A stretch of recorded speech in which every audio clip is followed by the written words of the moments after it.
今日咧一連兩日啊，都會分別咧就係每日送上有2場嘅賽事咁啊，因為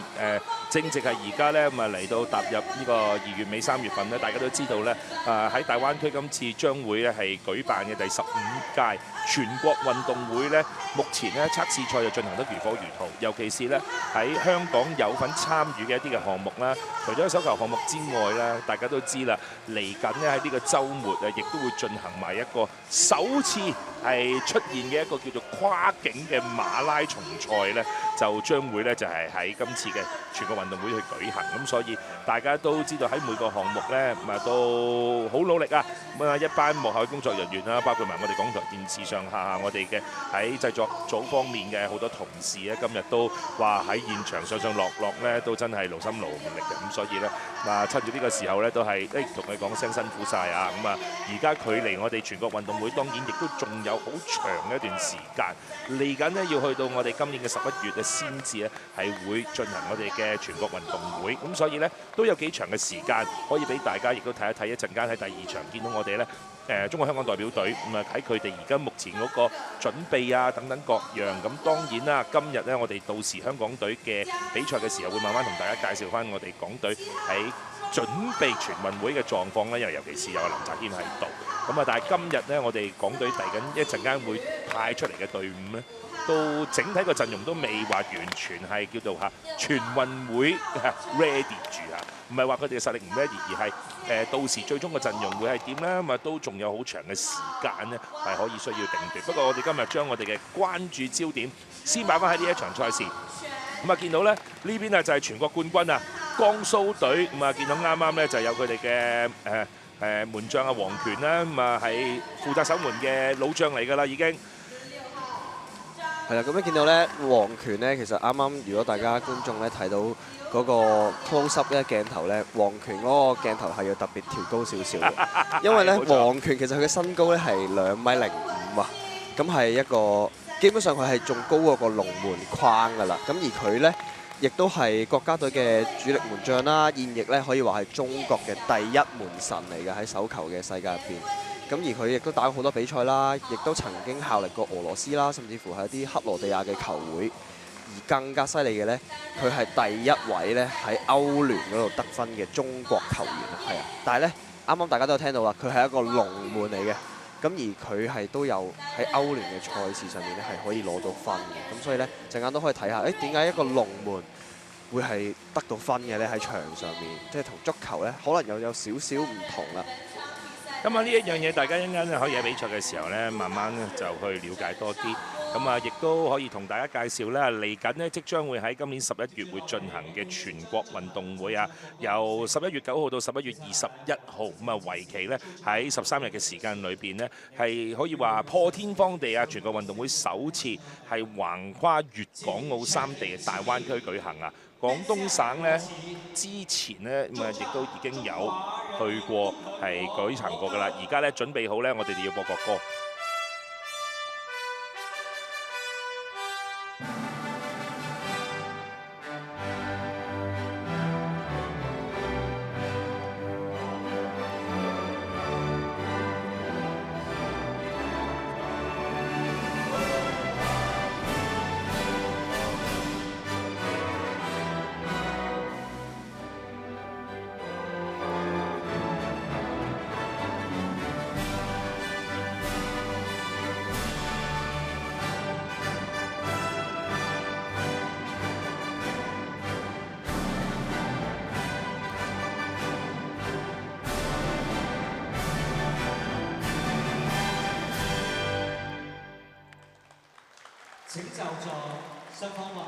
啱啱咧同大家介紹緊呢嚟緊第15屆嘅全國運動會11月9號就會展開，咁啊第一次係雲集喺粵港澳3地咧就係進行啦，咁啊亦都係可以話帶嚟咗喺全國運動會一個高潮啊，咁啊因為廣東省以前都曾經咧就係主辦過呢個全國運動會嘅，咁啊喺歷史上曾經有2次，今次將係第3次，但係今次咧咁啊講到明啦，喺大灣區去舉行呢個嘅全運會4年1度嘅呢一項盛事啊！喺港台電視大家都有喺之前咧喺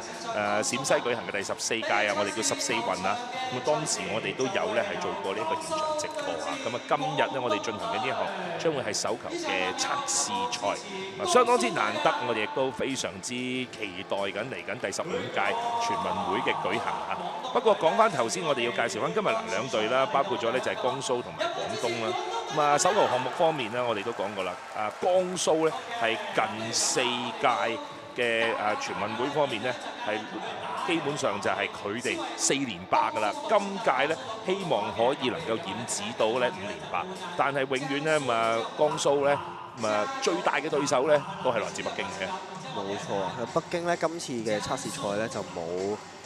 參加到啦。咁但係咧喺啱啱上年舉行嘅呢個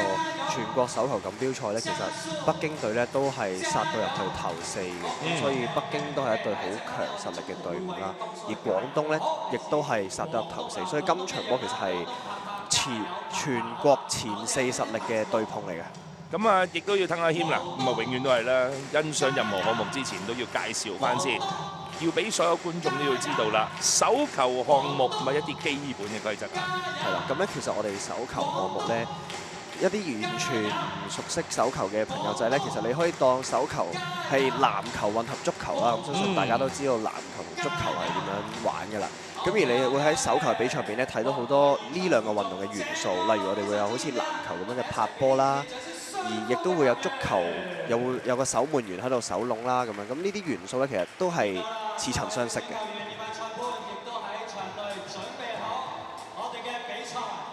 好啦，咁啱啱播完國歌，然後球員都交換咗一啲紀念品之後咧，咁正式咧，其實呢場波咧就開始啦。咁通常我哋開咗波之後咧，都會將個波啦傳俾對面隊，就大家去熟一熟習個球啦，同埋我哋會搽一啲叫做手膠嘅一啲黏嘅物體。咁我哋打任何嘅國際賽事，其實都一定，甚至乎練習咧都會係搽呢啲嘅手膠啦，係令到我哋可以黏得實呢個波嘅。40公尺乘20公尺大嘅場地咧，咁啊再加埋一個咧咁啊高2公尺、闊3公尺嘅一個龍門啊。咁啊當然啦，喺比賽嘅時候咧，大家都會發現咧點解話要係手球係等於好似足球同籃球嘅結合咧？因為咧喺手球裏邊咧係有走步㗎。係啦，冇錯。咁咧而家咧籃球嘅例就改咗少少啦，咁所以變到咧更加似手球啦。大家咧都係咧3步嘅。咁見到咧係江蘇隊咧進攻先嘅，咁啊上半場。咁而呢一球咧，你見到佢交咗落去俾中鋒啊！我哋中鋒咧手球邊都有中鋒嘅，咁中鋒就會貼住咧，我哋見到一個半圓形嘅區域啦。咁嗰個半圓形嘅區域咧入邊咧就係一個禁區，咁啊只可以係龍門出入嘅啫。咁而出邊長區嘅球員就唔可以踩到入去嘅。咁啊所以見到防守嗰一隊咧，多數都係會圍住我哋叫6公尺線，就係嗰條實線出邊去防守嘅。咁啊，比賽就係每隊派7個出嚟，不過通常你見進攻嗰隊咧就得翻6個，因為佢有個守龍門咧就要壓尾啊。係啦，冇錯。咁亦都會有啲可能現代啲嘅戰術咧，就係換走個龍門，就換多一個人出嚟入去長區度打，咁就有人數上嘅優勢。咁我哋成日見到喺手球咧，咁啊好多朋友最初睇嘅時候就發覺啦，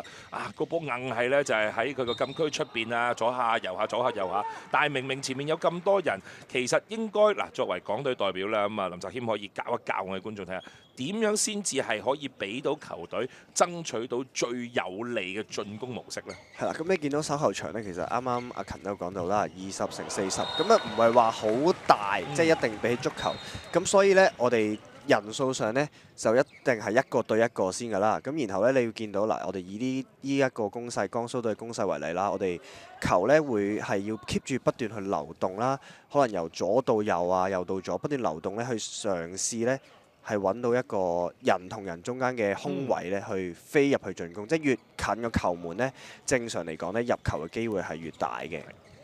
咁啊，正係因為喺呢一個嘅規則底下啦，大家會見到啦，哇！好多時我哋話去到睇啲歐洲嘅比賽咧，好多我哋形容話係啲飛將軍啊，真係咧2-3下步發之後咧，逼甩咗前面嘅防守，俾佢咧係飛住咁入到去禁區。當然啦，你唔可以踩入禁區內，但係你可以喺禁區外咧，你真係有幾近飛幾近嘅啫。冇錯。咁但係呢一樣嘢其實我覺得咧喺手球比賽咧最大嘅考驗唔係講緊你點樣攞分啊，而係我覺得咧點樣可以叫做合規格地防守，因為咧防守都真係有幾多規則嘅。係啦，咁咧所以手球咧喺歐洲咧更加係好盛行嘅原因，就係因為咧佢除咗係喺呢個場上面你要好高速咁跑動之餘咧，亦都有好多咧好似欖球咁樣嘅好力量嘅對碰嘅啦。啱啱見到咧。一啲防守咧，其實我哋會話係正當嘅防守啦，就係防守球員咧喺嗰個進攻球員嘅正面咧，係將佢攬停嘅話咧，咁係一個正當嘅防守嚟嘅，就唔會好似籃球啊咁樣係一個犯規。咁我哋都會係計犯規，但係一個正當嘅犯規，咁就會進攻方就再開個波出嚟進攻嘅啫。係啦，大家可以睇到而家暫時咧就係着起紅衫熒光幕左攻右嘅江蘇隊啱啱入第二球啊！暫時比數咧就係2-1，上下半場咁啊，各打30分鐘啊！呢邊通常都係㗎啦，因為當佢起跳咗落去，開始要落手嘅時候咧，其實你防守者係真係做唔到啲乜嘅。哇！呢邊擋得靚喎，佢唔係佢自己手擋，係佢用塊面擋住咗喎，啱啱。係啊，咁球證都吹一吹停啦，即係睇下咧會唔會係可能嗰個中咗，因為咧手球嘅規例入邊咧。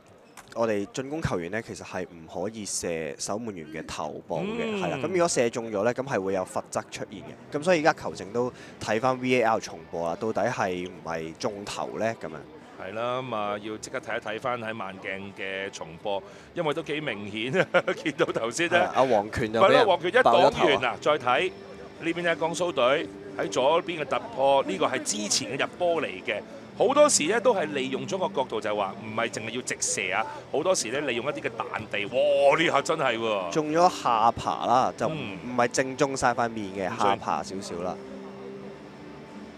咁啊，當然呢個判決咧，我哋成日話係幾大有呢個裁判嘅主觀感嘅，塞住咗個鼻。係啦，因為個主觀感就係你話唔可以直射塊面，你要真係睇到佢係好刻意地向住對方個頭。係啦，咁就咧，你見到球證咧睇完 VAR 之後咧，就吹咗個2分鐘嘅罰則。咁係代表咩咧？就係代表呢個廣東隊咧嗰個啱啱射中頭嘅球員咧就要離場2分鐘。咁換言之咧，喺場區入邊咧，佢哋就會守少咗一個人啦。我哋講話個先邊啊，即係又唔可以話一個叫做嚇好似我哋叫做告解室咁啊。咁啊，其實就係話咧，有少少大家似睇咧，就係呢個冰曲咁樣。嗱，如果有一啲嚴重嘅犯規咧，係有球員係會俾咧，就係罰停。咁你大家見到而家喺右上角都見到啦，一路咧都倒數緊個時間。咁啊喺呢一個時間咧就會出現咗咧人多打人少啊。係啦，咁啱啱咧手球嘅場區咧就唔係好大啦，咁所以如果其實你守少咗一個人咧，係會相對上多咗好多空位俾人跳晒入嚟射。咁而其實咧每一隊咧喺打多一個嘅情況下咧，即係6打5嘅情況下咧，其實佢哋應該都會有特定嘅戰術咧去做嘅。咁就因為確保一定要入到呢一球波。係啦，咁咧嗱，因為廣東隊咧打少咗一個人啦，咁所以佢哋咧換走咗個龍門啊。你見佢進攻嘅時候，佢依家咧進攻都係齊人嘅。所以咧，佢後邊其實咧，我哋係話佢 MT 高啊，空籠啊。係啦，咁啊，因為明明佢而家係7打6噶嘛，而家係江蘇隊7個對廣東隊6個噶嘛。咁但係你見到6個嘅都有晒進攻球員，就係因為頭先一見到開咗波之後咧，佢哋即刻咧就已經咧係可以自由換人啦，咁啊擺走咗個龍門啊，擺足6個出嚟咧就係去打呢個嘅進攻。不過如果一陣間中間有少少唔小心咧，要快㗎，因為呢個位咧，哎呀2下好嘢，黃權俾佢咧就係擋到嗱。佢一擋到佢唔可以即刻咧就係將個波傳去前面嘅話咧，就俾佢哋有足夠時間嗱臨個守門員即刻咧走翻去嘅。係啦，咁唔知啱啱大家觀眾睇唔睇到咧？其實球證咧覺得廣東隊咧嘅進攻唔夠主動咧，咁就舉咗手示意。咁咧喺手球規例入邊咧，如果球證舉手咧，覺得你消極進攻啦，或者你已經猜咗好耐都唔進攻咧，舉咗手之後你就得翻4次傳波嘅機會，你就要射咗個波㗎啦。咁我哋就話嗱，打籃球就會有啦3秒區為例，咁啊打手球都有個3嘅，係啦，一個就3秒，一個就3步。咁啊，因為咧你總唔可以咧就俾你手球比賽一路攞住個波喺度等嘅，咁所以咧喺每個人嗰個控球時間上嘅步伐上都有控制嘅。係啦，咁啱啱江蘇隊咧就入咗一球咧超厲害嘅遠射，你見到其實嗰個龍門咧都反應唔切啊！嗰球遠射咧。嗰個速率咧，嗱我哋呢度就睇唔到啦，即係歐洲嘅比賽可能會睇到呢啲球員遠射嗰個時速係有幾多。咁呢球咧，嗱見到廣東隊咧就交到一個中鋒，咁啊轉身咧就已經係同龍門嘅1對1嘅射門啦。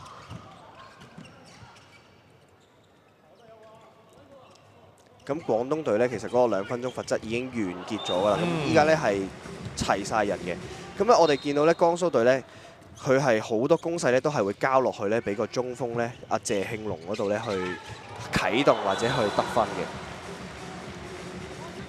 係短短呢1分鐘呢，已經呢入咗3球波，啲手球嘅比賽嘅節奏其實係好快好急促嘅。而家比數呢係6-3啦，江蘇呢領先嘅。咁啱啱提到呢，其實江蘇隊呢6號呢謝慶龍8號謝慶龍呢，大家呢可以呢留意多啲佢，因為呢，佢就係國家隊嘅正選中鋒啦，而呢，佢依家亦都係喺俄羅斯嗰度呢打緊俄羅斯嘅聯賽。咁佢嘅體重呢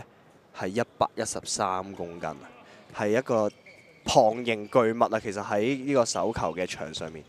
佢係可以壓到好多位啦，甚至乎防守上呢都係好有力量嘅。咁嘅廣東隊呢，其實不斷由左到右啦，去嘗試揾一啲入攝嘅機會啦。咁因為我哋手球呢，最基本嘅原則就係呢，會係入攝分球嘅，即係嘗試呢引到2個人防守，然後分個波俾下一個隊友，再去衝下一個空位。咁啊，廣東隊啱啱入咗一球坐地炮啦，坐地嘅遠射。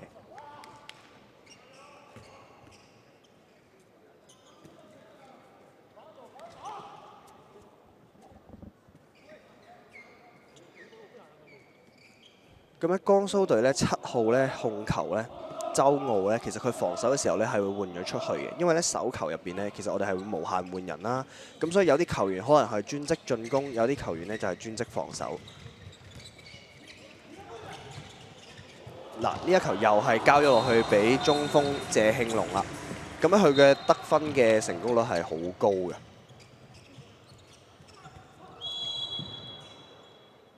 呢球呢，廣東隊嘅球員呢，22號呢，佢就嘗試突破啦，咁就壓住咗去射呢一球波。咁但係球證就覺得係因為有防守到，咁所以呢就吹咗個9公尺嘅自由球俾佢，就開返個波。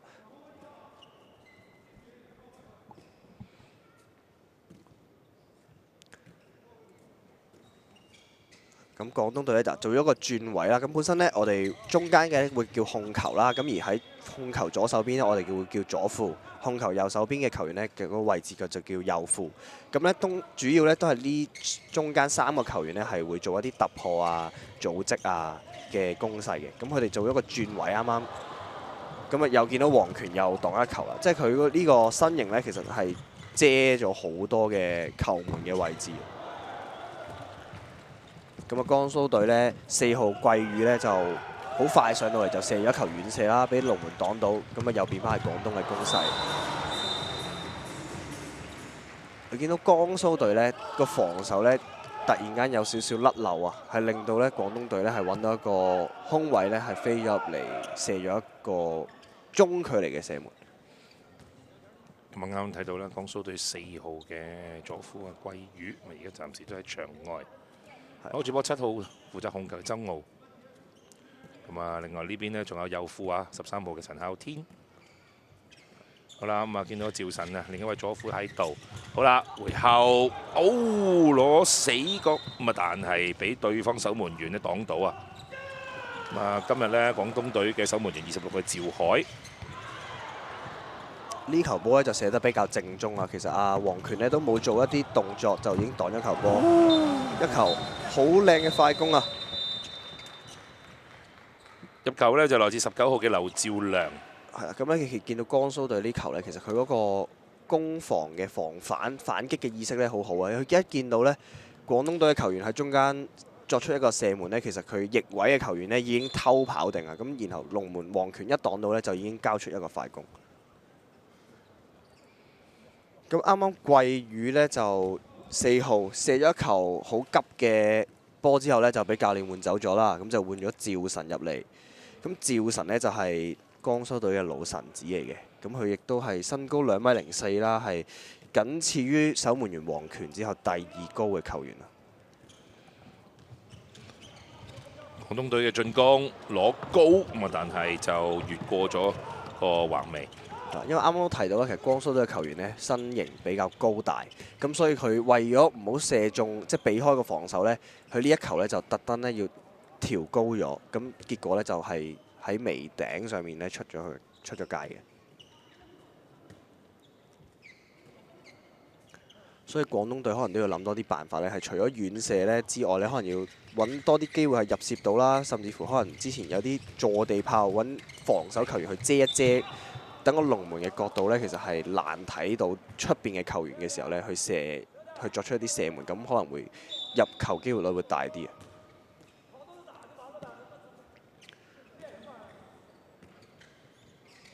咁江蘇隊咧就其實好定嘅，佢有快攻就會照打啦，冇快攻其實定落嚟打一個陣地咧，其實佢嗰個優勢都係比廣東隊係大嘅。咁啊控球周奧咧就作出咗一球試射啦，咁但係就唔入。咁我哋見到廣東隊其實咧主要咧都係咧靠副位啦，兩邊左右副位啦，突破咧係為主啊！你見到佢暫時咧比較少咧係一啲遠射嘅。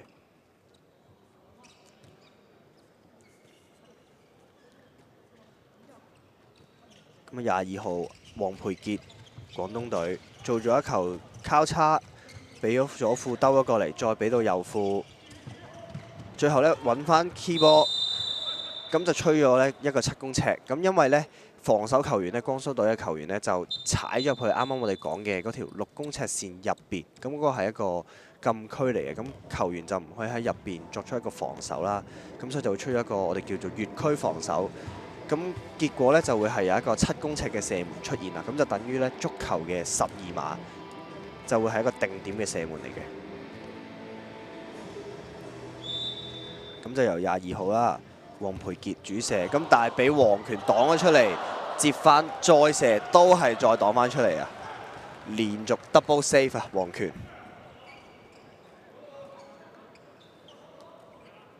咁其實咧，如果7公尺射唔入咧，就都幾傷士氣嘅，即係等於足球入邊，雖然手球嘅7公尺射門咧就係好常見啦，就冇足球嘅12碼咁少見嘅。咁但係咧射唔入咧，始終因為係同龍門嘅1對1啦，咁所以如果射唔入，其實都好泄氣嘅。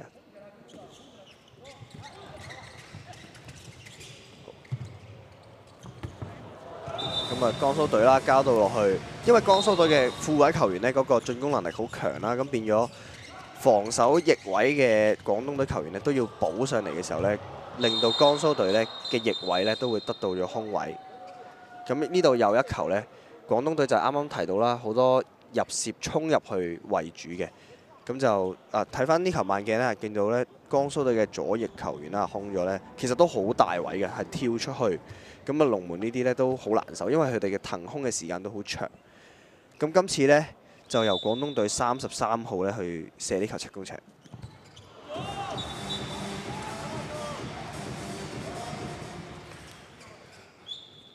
上半場眨下呢，眨下眼已經呢就係接近進行咗差唔多15分鐘啊，暫時都係江蘇隊領先緊9-6。咁見到呢4號呢，季宇呢就其實換翻出嚟㗎啦，啱啱可能換咗出去俾教練訓話完呢，入到嚟呢就要睇下佢有冇啲咩改善或者改變啦。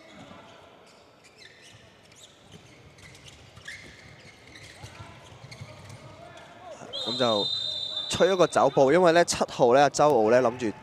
轉過嚟同季宇打個轉位嘅時候呢，季宇就冇喐到，咁所以周奧就變咗企喺度呢，就球證吹咗走步啦。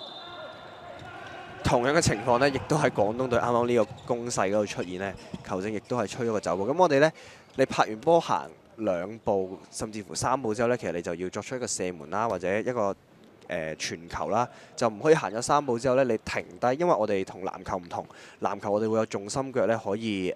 探步，咁就唔計走步。但係手球邊呢，你每探一步呢，就計你走咗一步。呢一樣嘢呢，都要慢慢留意下。咁啊睇到江蘇。急啊，唔同你急㗎啦，咁啊，尤其是因為而家呢就人少打人多，係啊，咁啊都仲有成半分鐘，所以而家真係唔需要同你急，慢慢消耗時間。哇！但係你話說時遲那時快，突然之間見到呢，好勁啊！4號嘅季宇即係2.01米，就有2.01米嘅好處，冇錯，基本上係當咗你嘅防守前面冇到，哎呦啱啱好，差啲以為呢黃權要屙蛋啊，好彩。係啦，咁亦都係防守球員呢球呢，啱啱喺6公尺線出邊啦，咁就所以喺個球證就吹咗個9公尺係正當嘅防守，都係廣東隊波，但係就唔係7公尺嘅射門。哇！你真係係啦，咁我見到季宇呢，國家隊正選嘅左副啊，咁啊呢球2.01米嘅身高，再加埋呢佢嘅臂展，做咗個坐地炮嘅遠射呢，係越擊佢前面嘅防守球員其實都遮唔到，根本就咁就嗌咗個暫停啊！廣東隊咁都真係呢要諗一諗辦法啦，因為呢暫時打咗15分鐘啦，10-6咁 keep 住呢都係江蘇隊呢，相對上感覺上呢係好輕鬆嘅打落去，咁就好輕鬆，每次陣地呢都係3球4球保持住呢個分差，咁就其實係睇住嚟食嘅，暫時嘅情況係咁，所以廣東隊就教練都要嗌一嗌個暫停呢，嘗試係揾一啲方法呢去攻入阿黃權啊。即係你話，如果你平時睇開喺，如果有機會大家中意睇手球咧，睇喺歐洲國家嘅一啲手球比賽咧，你話坦白講，佢哋嘅身高咧就未必話可能會比季宇好大嘅優勢，因為你都差唔多1.9米、2米都高嘅，其實唔好話又唔好話2米好矮，不過佢哋人哋嘅球員都大概1.9米到2米都多嘅，就未必話去到喺歐洲上邊可以接應，同埋喺歐洲打波呢，唔係淨係真係靠身高，真係佢哋嗰個移動速度啊，個配搭啊上邊呢係快好多嘅。係啊，咁其實呢，江蘇隊啱啱提到嘅嗰啲球員呢，個身形上啦、身高上呢，都係貼近有少少歐洲嘅球員啊！見到啱啱呢做咗球越區嘅防守呢，之後出咗7公尺啊，又係咁暫時呢，廣東隊近呢3球呢都係靠7公尺呢去攞分，因為佢哋好多衝入去嘅入攝啦，咁就嘗試呢令到江蘇隊呢係保唔切位就越區防守。係啦，咁啊變咗呢就有少少似大家見到啦，前面冇得排人，就好似足球42碼一樣啊！啱啱呢就係入球10號嘅周仲坤。廣東隊而家暫時都仲係落後緊7-10。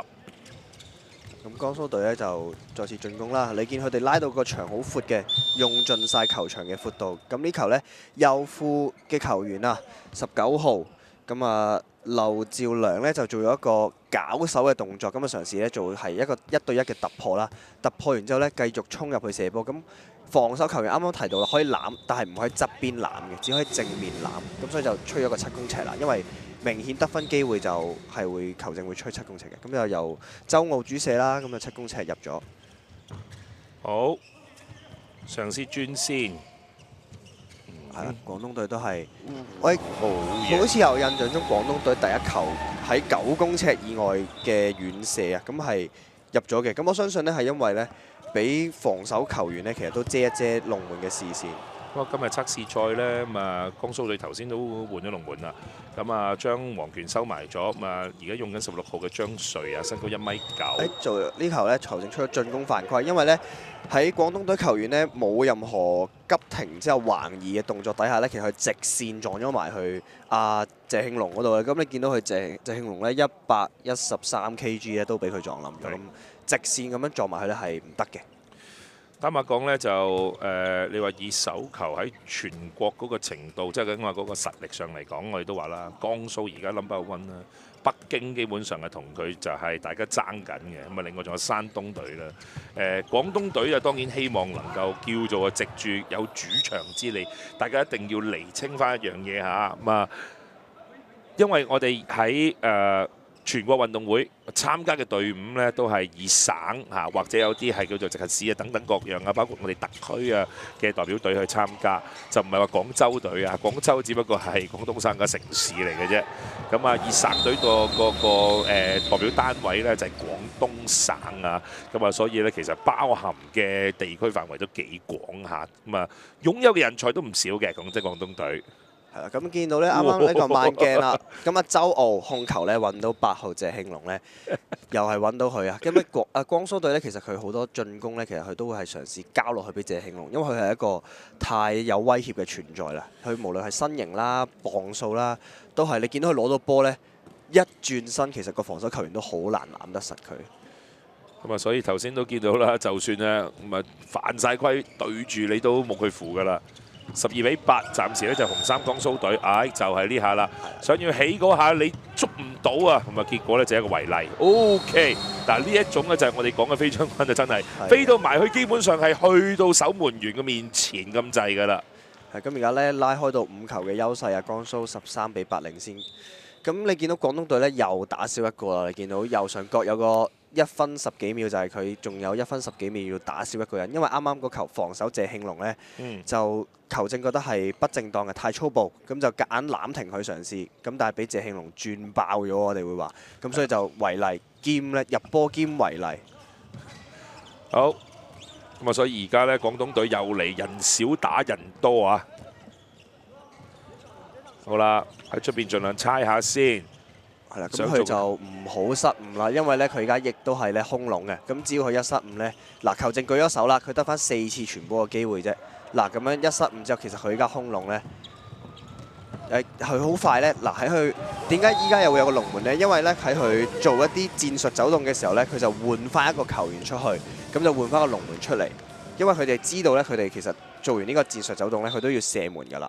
咁所以嗱，你見到龍門又走咗出去，又換翻多一個球員入嚟啦。因為你冇辦法啦，你對住6個守將，你得5個人去攻咧，你真係好容易中間。唔好話你攻唔攻得入。頭先啱啱阿謙都講到啦，你容易俾人哋截你啊嘛，因為人哋可以多咗個人去吸你哋嘅位置咧。你一俾人哋截咗中間失誤咧，你空籠你就唔使諗㗎啦。係啊，所以通常咧，如果打少一個，啱啱提到咧，打多一個會有戰術啦，打少一個咧，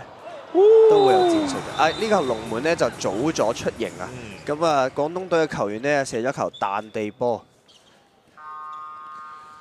幾乖巧啊！頭先嗰下入球，咁啊已經咧咁啊起跳咗之後咧，咁啊攞個彈地，咁就又嗌一個暫停啊！江蘇隊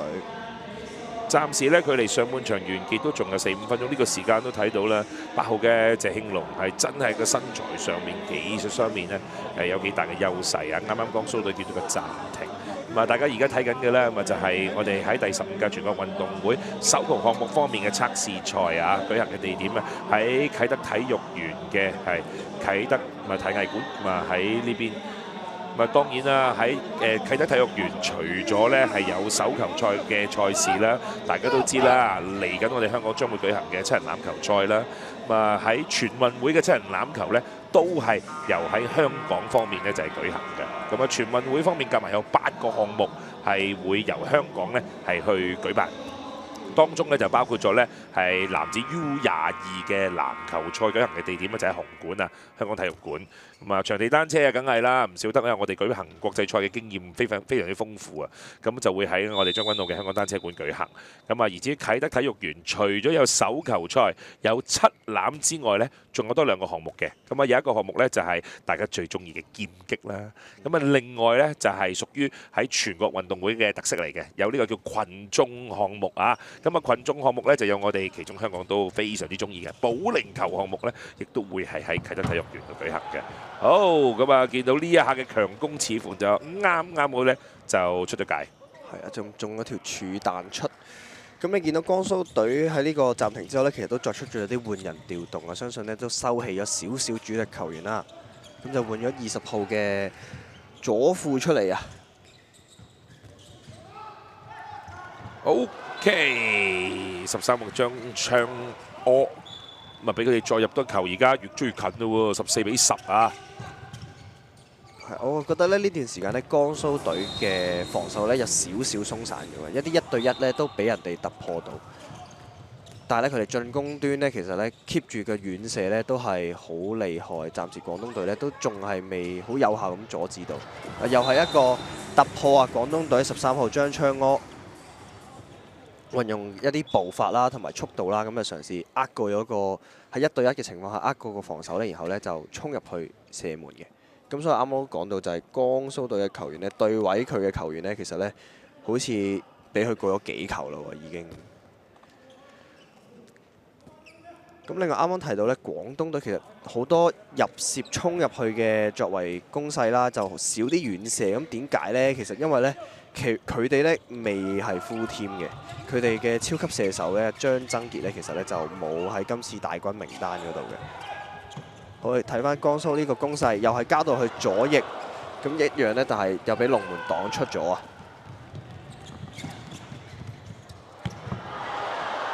哇！一球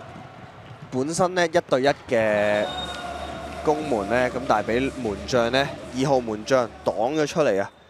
就算唔係黃權呢，佢話佢都係好犀利嘅。咁就本身係一個快攻，俾龍門擋咗出嚟之後呢，俾人打翻個快攻。咁呢啲呢，好泄氣嘅其實。咁啊，廣東隊啦，因為佢哋而家少咗張爭傑之後呢，其實佢哋遠射嗰方面呢，就少咗個超級射手呢，佢哋相對遠射啲範就弱咗。咁啊，一個傳球嘅失誤嚟到光蘇呢，又打一球快攻啦。咁就係19號啊，劉兆良啊。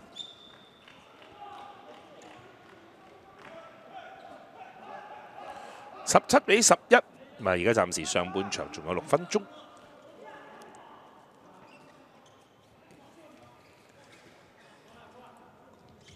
我覺得首先廣東隊咧，其實都要嘗試減低啲失誤啦，傳球失誤，因為都俾人打咗2、3球快攻咁咧，龍門咧快攻咧就其實好難守嘅。喺呢度猜到落嚟呢，右 wing 右翼嘅位置，咁就得分啦。5號啊，賴文廣，咁啊相對係一個比較年輕啲嘅球員啦，係2004年出世，咁啊好後生嘅，咁就係其中一個今次呢比較年輕嘅大軍名單嘅球員啦。咁啊因為可能一啲經驗老到啲啊，啱啱提到射手張爭傑啦就唔喺名單啦，咁相對廣東隊就帶咗啲年輕嘅球員嚟，可能係測試賽都測試下佢哋年青球員嘅實力。咁啊，江蘇隊左副壓咗入嚟，係啦。咁咧，你見到咧，廣東隊嘅球員其實係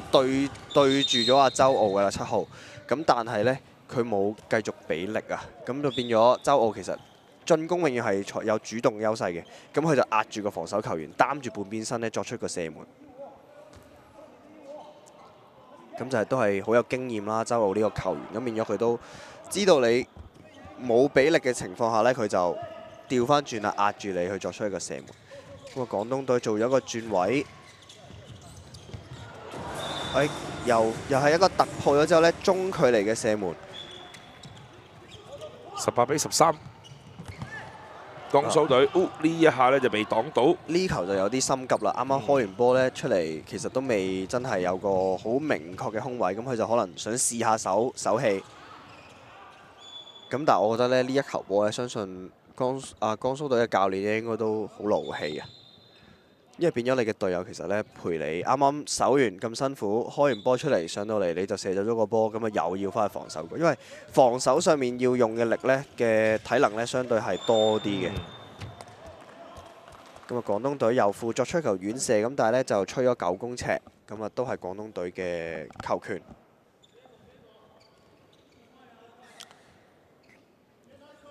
上半場進行咗26分鐘㗎啦，已經18-13。OK， 死角搞掂。喂，越射越有啊！廣東隊呢邊右邊連接幾球啊！咁啊，呢球咧球證吹咗咧就話江蘇隊咧未開咗波就啲球員已經過咗半場，因為同足球一樣啦，要開咗波先可以過半場嘅。我見到呢個廣東隊嘅球員啱啱呢個 playback 啊慢鏡就見到佢射咗呢個右上角嘅遠射。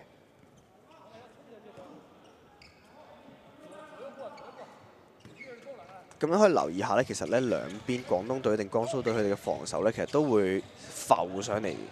就係為咗避免對方呢有遠射嘅，就唔會話貼住條6公尺線嘅。嗱，實線就6公尺線啦，而出邊有條虛線呢，就係9公尺線。咁就如果一啲正當嘅犯規之後呢，我哋就會係喺9公尺，好似呢球咁樣，你要出翻9公尺線出邊去開個波嘅。咁啊，江蘇隊繼續揾機會啦。呢球呢，就俾防守球員撳到，咁啊吹咗9公尺啦。咁啊見到啲球員呢，又會出翻條虛線出邊開咗波先可以入翻去嘅。係啦，咁啊好多9公尺嘅出現，因為江蘇隊呢就開始係咁衝埋去進攻，咁但係呢，廣東隊就冇越區防守啦，都係啲合理嘅防守，咁就不斷吹9公尺啦。咁如果太多9公尺呢，球證覺得都一直攻唔入呢，就會舉手示意啦。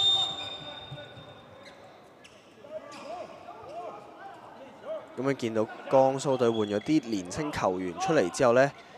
冇再出到季宇呢個射手之後，其實佢哋攻勢就冇咁鋭利啊，相對上。咁就門將擋咗出嚟喺右翼嘅位置，咁啊江蘇隊執到個 rebound 再射，但係咧都係過唔到球門啊，中柱彈出。咁有陣時我哋會話咧，其實中柱可能係佢爭啲運氣啦，但係其實我哋亦都會話係守門員嗰個企嘅位置企得好咧，令到佢焗住咧要攞到好問去射。咁就所以中柱中楣其實唔一定係佢唔好彩爭運氣，其實可能係因為守門員嘅站位做得好啊。好，咁廣東隊一樣繼續揾機會，都喺右副位置咁啊做一個突破之後呢，但係今次呢就喺柱邊出界。好啦，嚟到上半場最後接近最後1分鐘㗎啦。係啦，咁睇下呢江蘇隊會唔會用盡晒最後呢1分鐘啦？咁啊，雖然換走咗黃權，但係呢，佢哋嘅2號門將啊張瑞啊16號嘅都守得唔錯啊，其實暫時都。咁啊做咗個失誤啊，江蘇隊進攻諗住交落去中鋒，但係俾人掃走咗。點知話口未完，廣東隊又失誤 turnover 俾翻個波人哋，俾江蘇隊呢阿周傲啊7號就快攻。咁啊，快攻啱啱提到啦，其實龍門好難守嘅，因為個球員喺冇防守球員嘅情況下呢，飛入嚟射其實都真係只能夠搏一搏嘅。咁啊，最後30秒，廣東隊咧就要諗下點樣去做呢個最後嘅攻勢啦。19-14，盡量猜到尾。好啦，左路嘅突破，哇轉手，球證吹咗吹咗雞㗎啦。係因為咧佢嘅右手俾個防守球員撳住咗啦，咁其實都係啊唔理想嘅，因為佢嘗試突破都係突破唔成功。OK， 都係同樣嘅位置啊，廣東隊20號。好，咁就完場啦，19-15。咁啊4球嘅差距就江蘇隊領先嘅。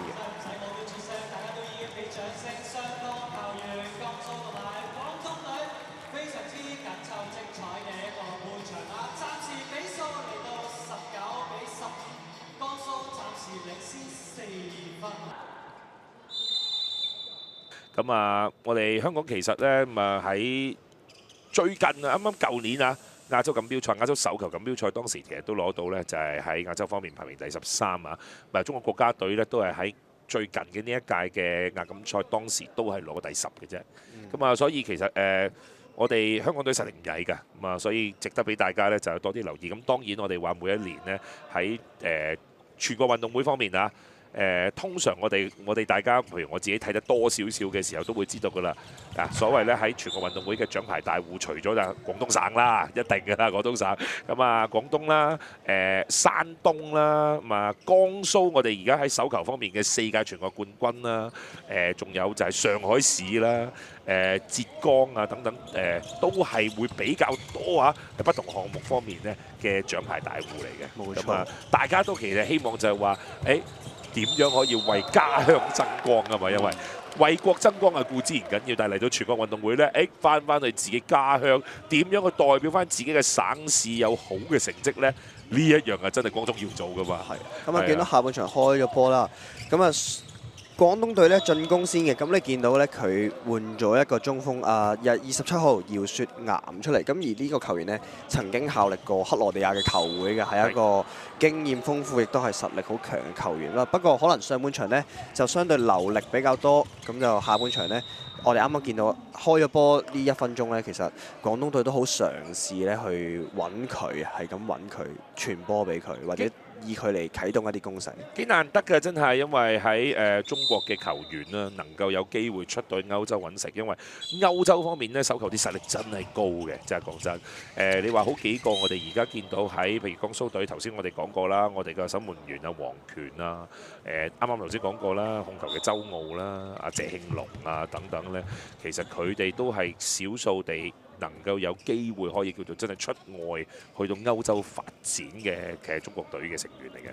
係啦，咁啊，因為佢哋身形上咧都比較高大啦，貼近歐洲球員嘅身形。但係歐洲球員嘅嘅優點就係佢哋除咗身形好高大之外，佢哋嘅速度亦都唔會比矮小啲嘅球員係慢。咁呢個係歐洲球員嘅佢哋獨有嘅一啲優勢。係啊，即係呢一樣亦都係我哋可以話喺手球方面，我哋成日都話啊，喺好多不同嘅項目方面咧，啊矮細啲嘅咁啊，通常都可能會速度快啲啊！哇，但係你去到歐洲睇嗰啲手球賽，就完全兩回事嚟㗎啦。冇錯，係啊，又快啊，射門又準又夠力。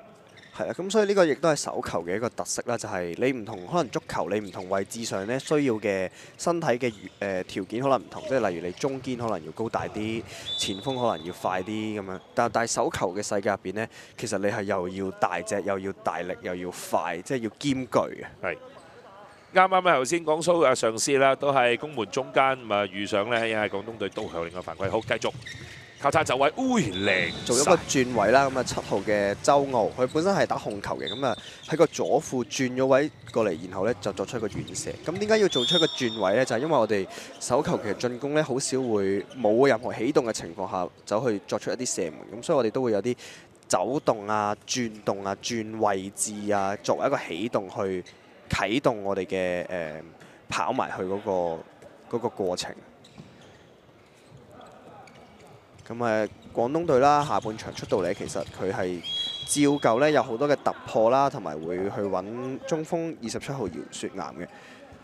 咁但係因為啱啱下半場一開波，我相信呢江蘇隊呢都係比較集中啊，即係唔會好似啱啱上半場尾段咁樣呢，就有少少鬆散。咁啊呢球作出一個遠射啦，廣東隊嘗試咁就係高出咗嘅。咁啊，又係周傲去組織攻勢。周傲就係可以話係江蘇隊嘅大佬啊，即係所有攻勢啊、戰術啊，其實都係由周傲咧去啟動啦，去組織。咁啊，佢覺得咧呢球有啲急咗啦，佢就定翻落嚟。既然快開揾唔到機會，咁啊定翻落嚟再打個陣地。咁啊，佢就做咗一個變向，去左邊諗住咧引到個防守副位嘅球員過嚟之後呢，就俾阿桂宇咁，但係呢就交失咗。咁啊，廣東隊控球啦，就同右副就做咗一個交叉嘅轉位之後呢，咁就作出咗一個遠射。咁但係呢就吹咗9公尺，咁都係廣東嘅球權。係啦，見到呢，因為其實手球呢係好高對抗性，好多碰撞嘅。咁但係因為啱啱你見到慢鏡就係都係正面嘅正當防守，咁所以呢。就係都係吹翻9公尺嘅。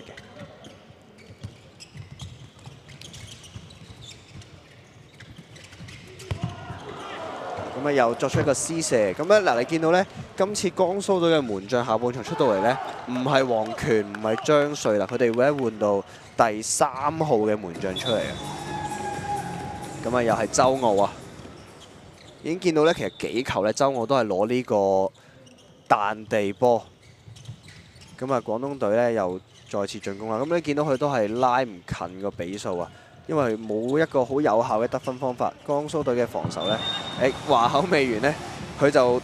作出咗一個突破，見到有個窿位，咁就係防守球員嘅呢個防守對位上嘅可能一個失誤啊，咁就俾佢跳到入嚟，衝入嚟，射咗一球波。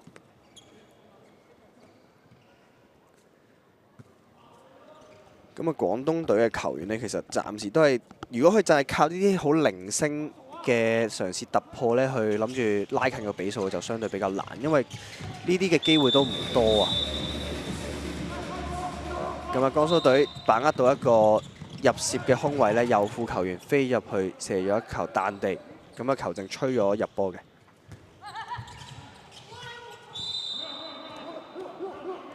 啱啱我提到啦，如果廣東隊咧係嘗試就係依舊咧係諗住靠一啲球員去1對1突破咧，咁其實係好難嘅，因為江蘇隊嘅球員呢，無論係身形嘅優勢啦，定係佢哋嘅集中力啦，其實都係比較高啊呢段時間。咁所以你要1對1突破，可能你可以做到1兩球偷到雞，好似啱啱咁樣，但係你要每一個攻勢都係靠個人突破去得分呢，其實好難啊。咁啊，球證呢度吹一吹停，咁就警告8號謝慶龍同埋27號呢，姚雪岩呢，就嗰啲拉扯嘅動作要適可而止啊，即係唔好過咗火，因為呢中鋒嘅球員相對佢哋更加多嘅身體碰撞嘅，其實喺入邊。簡單講，其實真係睇下江蘇放唔放俾你嘅啫，真係。咁你見到呢球呢，其實廣東隊嘅左副球員呢，衝埋去入攝，引到防守中鋒嗰個人埋嚟呢，就做咗個彈地波俾個中鋒姚雪岩射一球波。啱守得唔錯啊，廣東隊。好，嗱呢球呢，其實姚雪岩就應該定落嚟啊，因為佢身為中鋒呢，雖然佢好高大，但係你要佢由半場一路自己拍埋去做一個急停環而射波呢，其實就唔係佢擅長嘅嘢啊！嗱呢球啱啱慢鏡嗰個左副球員引到個防守之後呢，彈地俾咗姚雪岩呢，咁佢就係一個中鋒嘅位置，佢就捱咗個好好嘅位置呢，就作出一個射門啦。咁啊好彩啱啱姚雪岩呢球自己拍埋去半快攻呢，射咗，但係擋咗出邊線，咁都係廣東嘅球權啊！如果唔係呢，就好蝕啦，因為如果我哋手球呢，龍門擋到出底線呢，咁其實呢就係防守方面嘅球權嚟㗎啦，咁就等於你已經又要翻去防守啦，廣東隊。咁就一路繼續揾緊機會啦，廣東隊。咁就喺過咗一個防守球員嘅情況下呢，第二個防守球員呢，江蘇隊埋咗嚟補位啦。咁但係廣東隊嘅左副呢，就照射咗，咁就所以個角度啦唔係攞得好靚，咁啊俾龍門擋咗出嚟。咁但係就球證吹停咗，就覺得呢，因為有拉扯到啊喺廣東隊23號董佳輝呢個球員射門嘅時候，咁就有拉扯嘅動作，咁啊所以吹咗一個9公尺俾佢哋嘅。咁啊，由姚雪岩啦，中鋒通常都會由中鋒去開翻呢啲嘅9公尺嘅自由球嘅。咁啊，一路繼續揾緊機會。咁啊嗱，啱啱都提到啦，如果佢廣東隊仲係嘗試靠呢啲個人突破，諗住去得分呢，就相對效率冇咁高啊。咁所以呢，相信教練都係睇得出啦，即係近呢幾個攻勢都係好似揾唔到入波嘅方法，都係靠個別球員去嘗試突破啦。咁但係如果個防守球員呢係1對1守到嘅情況下呢，佢第二個防守球員唔需要埋嚟補位呢，咁其實就做唔到第二個空位俾另一個球員去飛入去射，咁變咗就好唔有效啊！即係不斷就係衝埋去俾人攬停啦，跟住又開9公尺出嚟，咁就不斷重複呢，體力嘅消耗亦都會消耗得好快啦。咁就所以廣東隊呢就嗌一個暫停。咁啊，暫時下半場就打咗8分09分鐘到，比數而家22-17。趁住呢個時間呢，咪欣賞翻呢咪一啲喺上半場同埋下半場早段一啲嘅精華片段啊，都睇到其實真係呢，江蘇同廣東隊喺個進攻，我哋講啊威力上邊呢，係真係有啲距離嘅。係啊，所以啱啱上半場提到啦，其實廣東隊呢少咗阿張爭傑呢呢個老大哥兼佢哋嘅隊中嘅得分王啊，超級射手之後呢，你見到佢明顯進攻係有啲乏力嘅，只能靠住零星嘅突破呢去揾到入波嘅機會。因為始終你少咗個遠射嘅射手，有咩影響呢？就係人哋防守相對唔需要咁出，佢可以貼近啲6公尺去守。咁當我唔需要出嚟對你遠射嘅時候呢，咁我就可以密質喺後邊排住。好似啲人肉城牆咁樣，咁變咗你要突破啦，就難啲啦。咁調翻轉，你見到如果江蘇隊其實佢有趙晨啦，有季宇啦，兩個高大嘅射手呢，防守佢哋球員其實都要出啊。如果唔係呢，佢哋咁高呢，你唔出去呢，咁你根本上干擾唔到佢。好，球證吹停咗呢度。咁就因為啱啱個攻勢呢，咁就交咗落去啦，俾謝慶龍啦。咁然後呢，球證就吹咗個2分鐘，因為呢就話謝慶龍射到守門員嘅頭啊。謝慶龍就有啲向球證就投訴啊。係啦，咁我覺得呢球呢其實都有爭議嘅。咁因為呢，你見到謝慶龍其實係俾人拱低晒咁樣嘅情況去射。咁而球例上呢，如果進攻球員係能夠控制到自己嘅身體動作啦，而射中頭，咁就要2分鐘離場啦。咁但係如果你係喺防守球員有影響底下、拉扯底下呢，你控制唔到自己嘅身體嘅情況下射中頭，其實就唔應該係個2分鐘嚟嘅。咁所以就都有啲值得商榷嘅位咧，即係球證就覺得咧你係控制到嘅，其實呢一球。不過又咁講啦，咁啊因為我哋咧呢2屆就進行緊測試賽啦，亦都俾裁判可以測試下呢一種唔同嘅判決啊。大家都測試下。係啦，咁啊你話比賽上面嘅勝負咧，或者可能就未必咁關鍵啦。咁啊，因為我哋今日咧進行緊嘅咧就係屬於我哋手球嘅測試賽啊。咁啊，所以你話即使我哋話分咗 A、B 組嘅分組咧，小組賽啦，咁啊嚟緊都係希望。當然你話比賽得嚟啦，咁啊既然邀請得江蘇隊嚟到咧，大家都會盡力去打嘅。咁啱啱個攻勢咧就俾咗落去趙晨。哎呀，好響！係啦，咁你見到咧，其實廣東隊啱啱兩個攻勢，佢哋打多一個人噶嘛，因為謝慶龍罰咗離場，咁佢哋打多一個人都入唔到波啊。其實啱啱呢球慢鏡咧，見到趙晨啊老大哥趙晨咧，其實佢2米幾嘅身高咧，佢擲咗落去，好似一個中鋒咁樣，即係等於籃球嘅 low post 咁樣，佢攞咗一球波，然後轉身咧，其實你都已經好難防守到佢啊。咁咧嗱，一樣江蘇隊咧就繼續去喺打少一個人情況下咧，就嘗試去，佢哋就冇換到龍門出嚟嘅，咁所以佢哋係打少一個人，咁就交失咗啊呢球。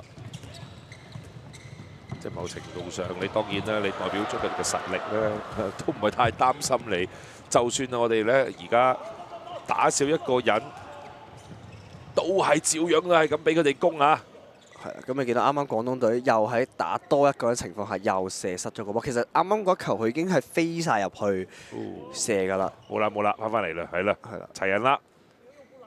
所以廣東隊嘅球員其實可能已經自己個信心都已經有啲冇一開始咁強啦，自己飛晒入去嘅波咧都可以射唔中龍門。一樣交到落去中鋒，但係今次咧龍門啊12號啊就擋翻出嚟啊齊振東，咁佢就出營嘅時機好好啊！你見到佢就唔會貼住條線嘅。我哋話真係嘅喺手球項目方面咧，呢啲咧真係靚波嚟嘅，因為你守龍門你要記住嗰個波係細幾多，你要守中位咧係有一定嘅難度啊！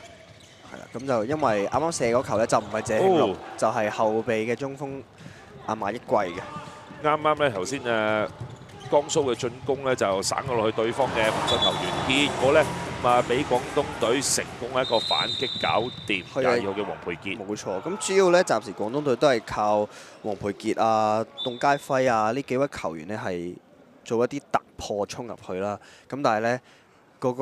個機會啊效率都唔係好高啊，即係都係好零星一兩球偷到雞，但係就唔係一個長遠好有效嘅進攻嘅方針啦，我自己覺得。好啦，江蘇隊。好，咁趙晨嘗試用身形優勢壓制啦，做一個搞手，咁但係就廣東隊就一定埋嚟協防㗎啦，你咁高大。基本上同阿黃權一樣，都係咁高頭大馬嘅嘛。6號嘅趙晨。係啦，咁呢球咧其實同樣都係衝埋去做一個搞手過翻左邊，咁但係補位嘅球員就慢咗，咁變咗趙晨就可以長驅直進跳入去射波。啱啱見到好似係阿馬益輝定係周傲啊，喺個防守方面呢，出咗少少嘅犯規嘅動作。係，咁暫時我見到廣東隊呢幾球嘅攻勢都係咧，佢哋俾人入咗波咧，佢哋好快開個波，即刻衝向前咧，嘗試打一個咧防守嘅反擊，即係等你江蘇隊即係唔係好專注，就係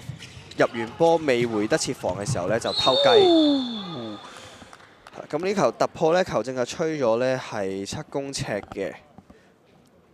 又係見到咧，我哋慢鏡見到咧，翼位嘅球員啊喺側邊攝咗埋嚟，咁就球證就係覺得係一個違例啦。好啦，江蘇門將1號嘅陳浩，身高1米98，嚟係咁都係廣東嘅球權嘅，咁但係咧好泄氣啊！7公尺又俾龍門擋到啦，即係已經唔係皇權嚟㗎啦，其實。但係咧嗰個7公尺嘅射門就〜即係當然啦，呢個門將呢，佢嗰個陳浩嘅身高都係高大嘅，咁遮嘅位置都多嘅。咁但係我自己就覺得佢呢球7公尺係有少少係草率啊射得。係咁啊，吹咗個9公尺啦，又係嘗試廣東隊就係不斷呢係攏埋去嘗試突破啦。嘗試引到佢第二個防守，但係見到個周傲其實好醒嘅，佢見到趙晨其實根本就冇失位啦，咁佢根本唔需要補位嘅情況下呢，咁變咗廣東隊嘅球員呢，就唔能夠捉到嗰個防守啦，咁就佢結果就冇交到波，咁啊吹咗球9公尺。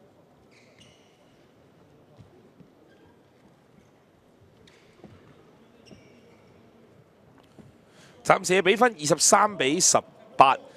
下半場啱啱好咧打咗差唔多一半㗎啦。係啊，咁你見到江蘇隊其實都陸續咧換翻啲後備球員啦、年青球員出嚟啦，因為都已經有5球揸手啊。咁啊，做一個轉位啦，廣東隊24號。咁啊，呢啲半挨半射咧，擔住個防守球員呢啲咧，咁龍門咧就相對係難啲去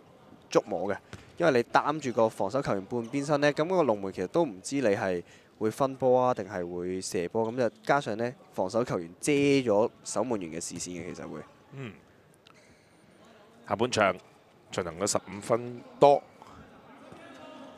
江蘇都唔同你急，而家仍然都係一路 hold 住咗個大概4分嘅領先啊，23-19。好啦，又走位再加假動作，但係想起嗰下呢，廣東隊有犯規喎。冇錯啊，咁咧就見到咧10號啊黃開強咧，佢就做咗一個扮係坐地遠射係啦，咁然後咧係一個突破嚟嘅原來，咁啊姚雪岩咧就俾佢呃咗，因為第一下咧佢以為佢坐地炮立定射門咧，咁就企實咗，然後當佢突破嘅時候咧，佢隻腳根本就跟唔到咧，咁就拉扯一下咧就吹咗7公尺啦。咁啊，趙晨主射呢球7公尺啦，咁佢見到佢射完波少少口，其實江蘇隊相對咧好輕鬆嘅，其實佢哋打得。咁而你要逼到咧呢啲咁強嘅隊伍全國冠軍，其實你要贏佢哋咧，首先你要咬住個比數，令到佢有相對嘅壓力咧，佢先會多啲失誤。但係調翻轉，如果你俾佢揸住5、6球喺手咧，佢咁輕鬆嘅情況下咧，其實佢係發揮一定係好嘅。咁啊，24號做咗個突破又係，咁啊好多嘅射門其實都係由廣東隊咧24號啊邢鴻銘咧去做出一啲突破啊射門，暫時都係靠佢一個啊近呢幾球。咁啊24-20啦，江蘇隊領先。咁啊，趙晨依家就打咗個控球嘅位置啦，見佢2米嘅身高喺個控球嗰度咧，好似一個燈塔咁樣。冇錯。好，哇！喺廣東呢邊咧守得好啊，好嚟個反擊快攻。Oh yeah！我哋話喺手球啦，好多種不同嘅射門啊。除咗話要講求佢嘅彈跳力、爆發力、騰空，另外一樣咧就係啦，嗰個閲讀嘅能力啊。好多時咧唔係話強攻咧，就只係得一千篇一律嘅方法。好多時你可以用一啲粒射都好好嘅。係冇錯，咁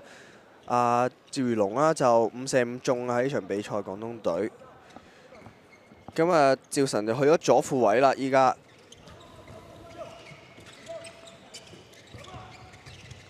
交咗落去俾中鋒，但係交失咗啊！咁又出界嘅廣東隊嘅球權，咁啊拉近咗少少啊！呢段就3球波咧，依家24-21，又係諗住打個防守快嘅反擊偷雞，咁但係今次自己甩碌喎。我哋見到呢球呢，快攻江蘇隊把握到呢廣東隊嘅失誤啦，但係呢球快攻呢就冇入到嘅，吹咗。咁啊，調翻轉，因為咧啱啱江蘇隊嘅左翼位球員咧就去衝咗上前咧打快攻啦，咁變咗，但係球證吹咗佢踩界失誤啦，咁然後佢又回唔切防喎，咁變咗佢哋本身守緊左翼位嗰個位置咧，咁就空咗啊，咁啊對面廣東隊就把握呢個空位咧，就作出一球射門，咁啊比數咧依然係24-22，江蘇隊領先。咁啊，右副就嘗試作出一個突破啦，咁但係吹咗9公尺，係一個廣東隊成功嘅正當嘅防守，咁啊呢段呢，換咗啲比較年輕啲嘅球員之後呢，其實江蘇隊嘅進攻呢，就相對呢，除咗由趙晨發動嘅攻勢之外呢，佢哋其他球員年輕球員呢嘅攻勢相對係比較單調嘅，都係嘗試好似有啲似廣東隊咁樣，嘗試自己衝埋去做一啲1對1嘅突破啦。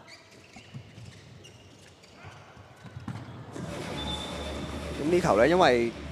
廣東隊嘅右翼嘅球員呢，補位補得太上呢，咁啊江蘇隊左翼位就有個好大嘅空位去作出一球左翼位嘅射門啊。25-21，即將呢就係進入最後10分鐘。係啦，咁你見到咧，其實佢哋兩隊嘅射波啦，都係差唔多嘅啫，大家都係一個射咗40球，一個射咗41球。咁而江蘇隊嘅命中率就比較高啲，因為咧佢哋嗰40球入邊咧，其實佢哋嘅快攻咧係比較多嘅。好啦，廣東隊進攻，想攞騰空喎，但係一路咧前面俾人哋閘晒位啊！咁又係江蘇隊嘅快攻，咁但係咧呢球咧交失咗啊！但係就吹翻呢係江蘇隊嘅球權嘅，因為咧就廣東隊嘅球員咧就違例，咁啊而家嗌咗個暫停。咁啱啱提到嘅其實廣東隊嘅球員啱啱嗰球咧就嘗試作出一個跳起嘅遠射，然後咧拍翻個波落嚟，咁就係一個假動作啦。咁但係就之後係啦，我哋可以慢鏡睇到啦，唔係呢球嚟嘅，呢球就係24號比較再前少少嘅24號球員咧就突破遠射，咁然後呢一球咧就係都係廣東隊少有嘅快攻得分啊！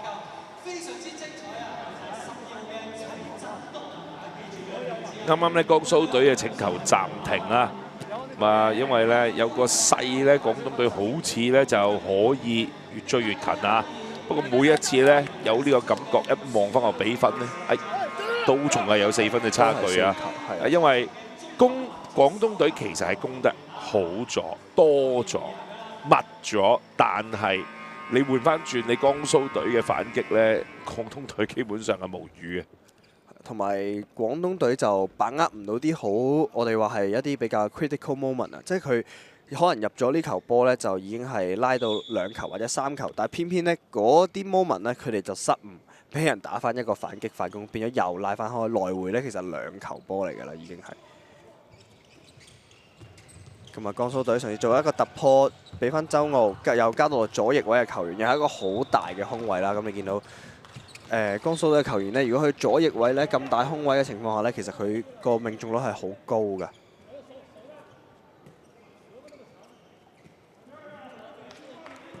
咁啊，廣東隊嘅攻勢啦，而家咁你見到江蘇隊其實防守個企位企到好出嘅，9公尺，再出多差唔多3公尺，即係接近12公尺嘅位置嘅。咁啊，嘗試做出一個突破啦，咁啊俾人正當撳停咗，咁啊吹咗9公尺，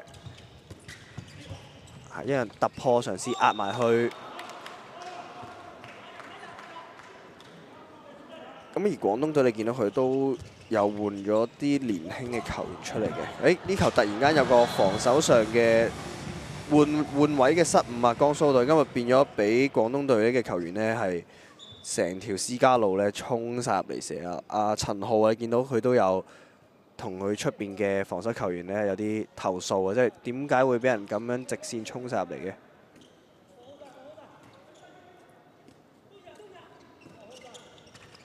咁啊，周傲，你見佢褪到好後嘅，拉到個場好闊，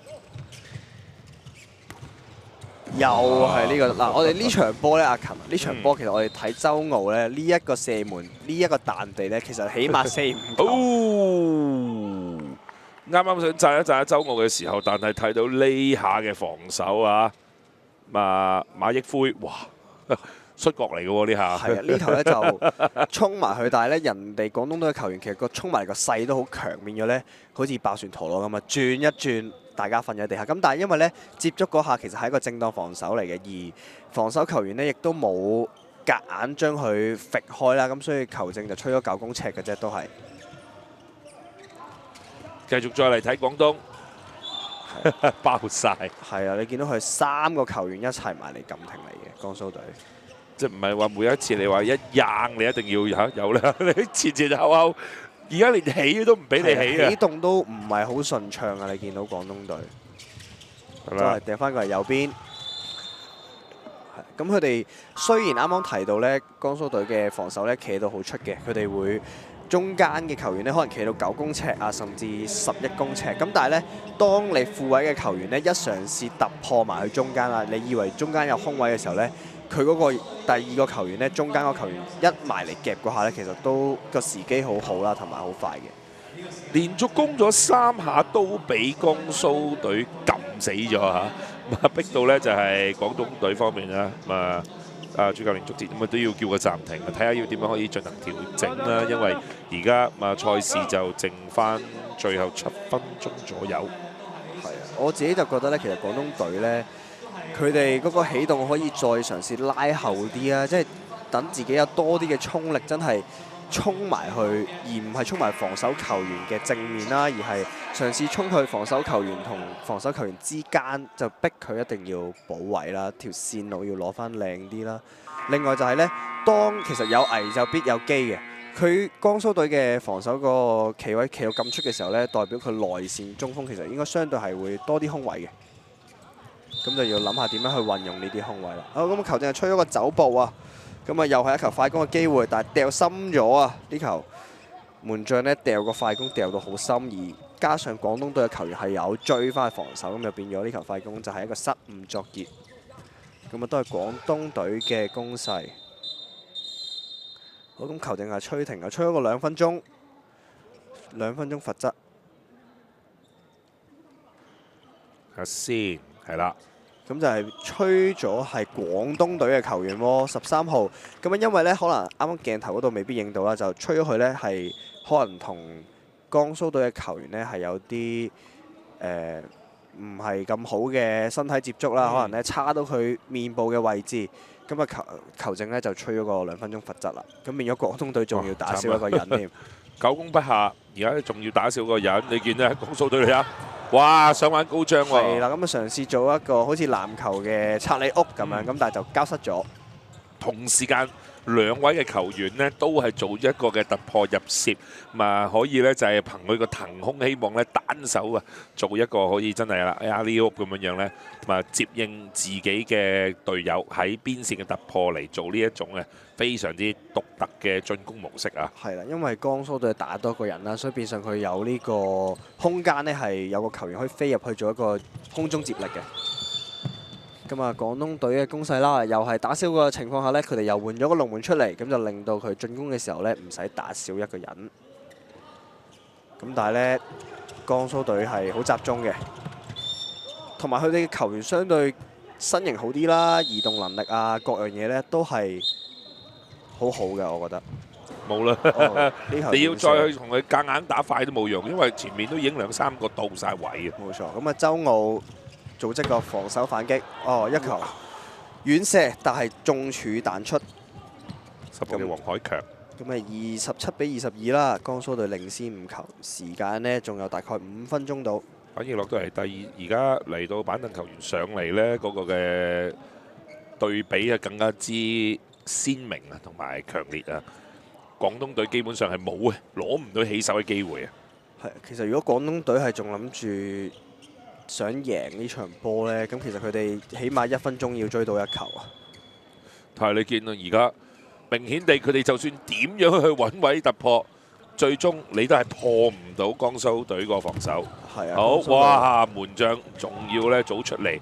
咁啊集埋。係啊，咁我哋會話咧，其實嗰門將嘅出營嘅時機係好好啦，因為佢哋本身已經手長腳長有身形優勢，但係佢哋都唔會貼實個龍門嘅，因為佢當佢衝出嚟封位嘅時候咧，其實係令到嗰個射手嘅嗰個射門嘅角度係收窄咗嘅。咁啊係一瞬間，但係你又唔可以太早出營喎。你太早出營呢，咁個進攻嘅球員就有時間去思考啦，令到佢可以作出一啲粒射啊，或者甚至乎我哋會話係落西啊咁樣。因為你個角度上相對你會暴露咗其他嘅角度出嚟，咁所以出營嘅時機係好緊要嘅守門員。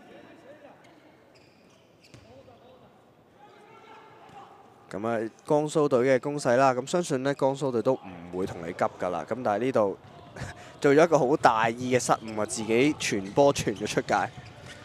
好啦，廣東隊即刻跑翻過嚟開。下半場剩翻大概4分鐘左右，27-22，暫時仍然都係紅衫嘅江蘇隊領先。咁啊，廣東隊呢可能就聽到我講嘢啦，佢哋就佢起動呢拉到好後嘅，咁啊嘗試即係多啲嘅衝力呢去作出一個突破。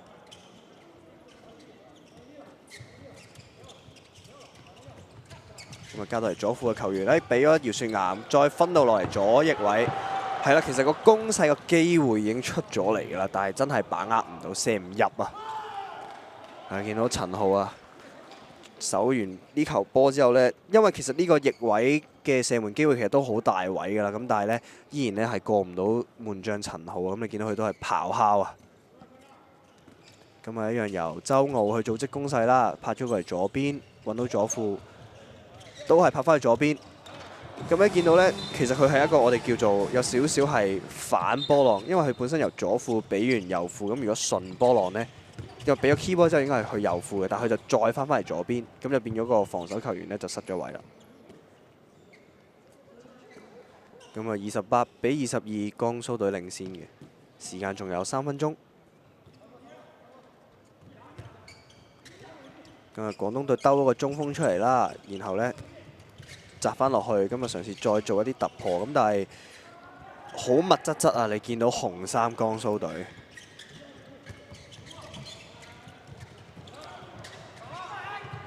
係咁啊，左翼位嘅球員又係有一個射門嘅機會，但係都係過唔到門將陳浩。咁呢度呢，就吹咗個9公尺。咁啱啱呢，空中都有少少拉扯啊，見到江蘇隊10號啊黃海強。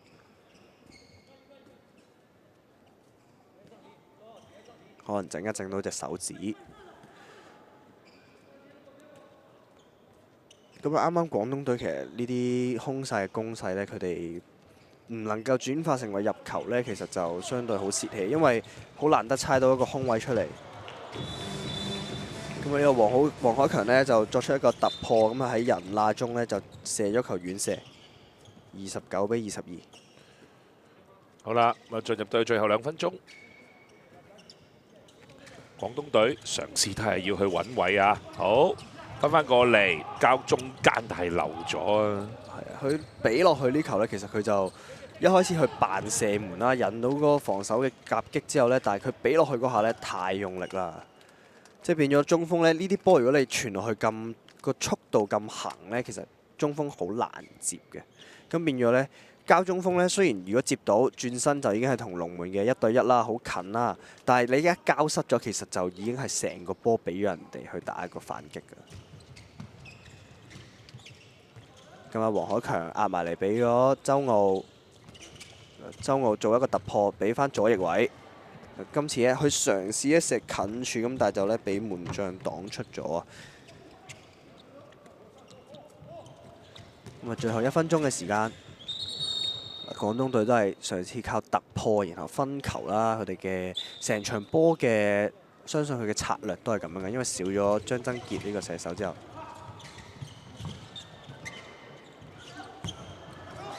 咁啊，右翼位兜咗上嚟，接近副位嘅位置咧，作出咗一個射門啦，5號嘅賴文廣。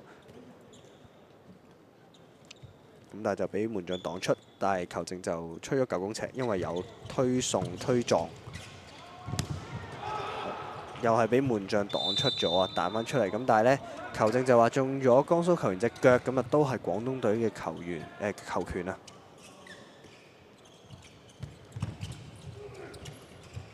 都係突破唔到啊！1對1，呢個做咗球雙腳起跳嘅遠射，20號啊！辛辛苦苦終於攞到1球，我哋都係1球。咁就冇啦，30分鐘咁就完場啦，下半場咁就江蘇隊呢，最尾以29比23贏咗呢場小組賽啊！咁啊，換句話講啦，咁啊第一場嘅喺我哋啟德體育園舉行嘅測試賽呢，由江蘇咁啊，首先呢就係以29比23咁啊成功呢就係擊敗咗廣東隊。